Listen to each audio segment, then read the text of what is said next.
Bugungi bemorimizni asosiy shikoyatlaridan biri bu tabassumdagi o'ziga bo'lmagan ishonch, ya'ni tishlarining notekisligi. Ota-onasi bizga shu maqsadda tishlarni to'g'irlash maqsadida olib kelishgan edi. Bemorimizga baho beramiz. Albatta, fotoprotokol yuzlarini tabassumdagi holati ko'rishimiz mumkin. Tabassum qilganlarida markaziy ko'rak tishimizning bittasi ichkariga kirib qolgan. Mana shu holat ota-onasiga yoqmagan edi. Mana shuni bartaraf qilish uchun bizni yonimizga kelishgan.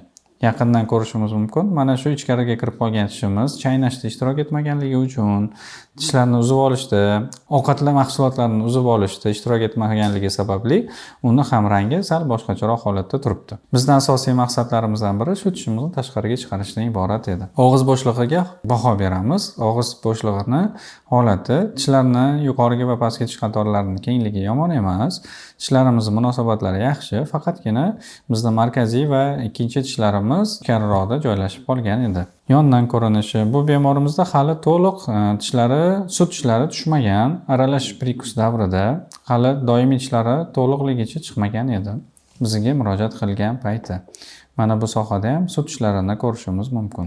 Bu ularning yuqorgi tish qatorlari, bu yoqda doimiy tishlarini chiqish etaplarini ko'rishimiz mumkin. Bizga kerakli bo'lgan mana bu ikkita asosiy tishimiz ichkariroqda joylashgan. Bizning maqsadimiz o'sha tishlarni tashqariga chiqarishdan iborat. Bu pastki tish qatorimiz. Pastdagi tishlarning holatini ko'rishimiz mumkin. Pastda ham molochniy, ya'ni sut tishlarimiz mavjud. 5 va 4 sut tishlarimiz hali tushmagan. Bu bemorimizga qanday yechim topdik? Bu bemorimizni yuqorgi tishlarini tashqariga chiqarish uchun oddiy plastinkali apparatdan foydalandik. Bu plastinkali apparatimizning o'zining maxsus vintlari mavjud. Mana shu vint yordamida biz uni aktiv holatga keltiramiz. Bir haftada 2 marta bemorimiz buragan va shuni natijasida bir vaqtning o'zida ham tish qatori va bizga kerakli bo'lgan tishlarimiz tashqariga chiqqan. Bu apparatimizga agar e'tibor berib qarasak, chayna uchlarimizning yuzasida plastmassalari yo'q. Bu narsa bizga juda ham muhim edi. Sababi ko'pincha chayna yuzasiga plastmassa qo'ysak, pastki tishlarimizni botinishiga va mana shu tishlarimizni botinishini hisobiga prikus balandligini yo'qotishiga sabab bo'ladi. Shuning uchun biz bu holatda yechim topish uchun sut tishlarining ustiga plomba ashyosidan foydalanib prikus balandligini ko'targanmiz. Mana bu 6 oydan keyingi natija. Bemorimiz 6 oydan keyingi holatda bizga qayta ko'rikka kelganda rasmga olganmiz. Tishlarimizning munosabati yaxshilangan, tepadagi kerakli bo'lgan tishlarimiz oldinga chiqqan. Mana shu holatda ham e'tibor berib qarasak, plombalarimiz qanday holatda joylashganini ko'rishimiz mumkin. Tepada ham, pastda ham bizda sut tishlarimiz, ularni prikusini biz sut tishlarga qo'yilgan plombalar orqali ko'targanmiz. Bu narsa bizga juda ham muhim. Sababi doimiy tishimiz, 6-tishlarimiz bir-biriga o'sishi va prikus balandligini saqlashi imkoniyati juda ham ko'payadi. Bu tomondagi sut tishimiz, pastki sut tishimiz tushib ketgan. Shu sababdan bizning asosiy maqsadimiz bu yoqda bu sut tishimizdagi plombani charxlab tashlash va doimiy tishga chiqishga imkoniyat yaratishdan iborat bo'lgan. 6-tishlarimizning munosabati yaxshilangan, bir-biriga o'sgan. Bemorimizning tabassumini ko'rishimiz mumkin. Kulib turgandagi holatlari bizga kerakli bo'lgan natijaga erishganmiz. 6 oy vaqtimiz ketgan. Bemor xursand, o'ziga tabassumi ma'qul, o'ziga bo'lgan ishonchi oshgan. Va mana bu joyda ko'rishimiz mumkin. Boyagi sut tishimizga qo'yilgan plombasini ozgina qismini charxlab olib tashlaganmiz pastdagi tishimiz o'sishi uchun. Oldingi holati bilan keyingi holatni qiyosiy taqqoslab ko'ramiz. Mana birinchi bizga murojaat qilgan kundagi holati va 6 oydan keyingi holati. Tabassumdagi holat.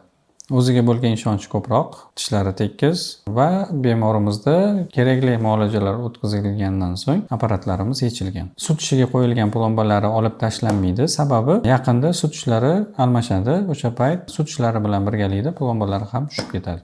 Agar bu bemorimizning tishlarini to'g'irlamaganimizda nimalar bo'lishi mumkin edi? Birinchisi bu o'ziga bo'lgan ishonch, ya'ni bola o'ziga bo'lgan ishonchini kamayishi, shu sababdan kam gapirish, kulmay qo'yishi ehtimoli ko'payadi. O'zini tengdoshlarining orasida o'ziga ishonchi kam bo'lishini hisobiga ular bilan muloqotga kam kirishadi, ya'ni yolg'iz bo'lib qolishi mumkin. Meditsina tomonidan, tibbiyot tomonidan agar yondashadigan bo'lsak, tishlarimiz notekis bo'lganini hisobiga tishlarimizda qarashlar ko'p yig'ilishi, mana bu aniq bir sabab ko'rishimiz mumkin. Ikkita tishimiz bir xil vaqtda chiqqan, lekin qiyshiq turgan tishimizning rangi sariqroq, sababi u fiziologik tozalashda ishtirok etmagan. Shuning uchun bunaqa tishlar ko'pincha tez karies bo'lishi va tez yemirilib ketish ehtimoli ko'payadi.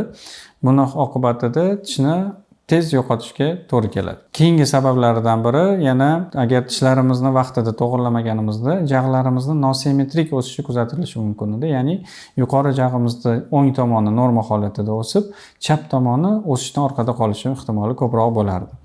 Bunday holatni keyinchalik to'g'irlash anchagina murakkab hisoblanadi. Shu sababdan biz bolani o'sish davrida tishlarini to'g'irlashimiz uni kelajakda jag'larini to'g'ri rivojlanishiga, to'g'ri o'sishiga dalda beradi. Shuning uchun farzandingizni tishlarini 5 yoshdan boshlab ortodont ko'rigiga olib kelishingizni tavsiya qilgan bo'lar edik. Sababi undagi muammolar sizga sezilmasa ham uni biz tez payqay olamiz va birlamchi yordam ko'rsatishimiz mumkin bo'ladi. Agar sizda yoki farzandlaringizda xuddi shunga o'xshash muammolar kuzatilsa, quyidagi raqamlarga murojaat qilib konsultatsiyaga yozilishingiz mumkin. Keyingi videolarda ko'rishguncha xayr.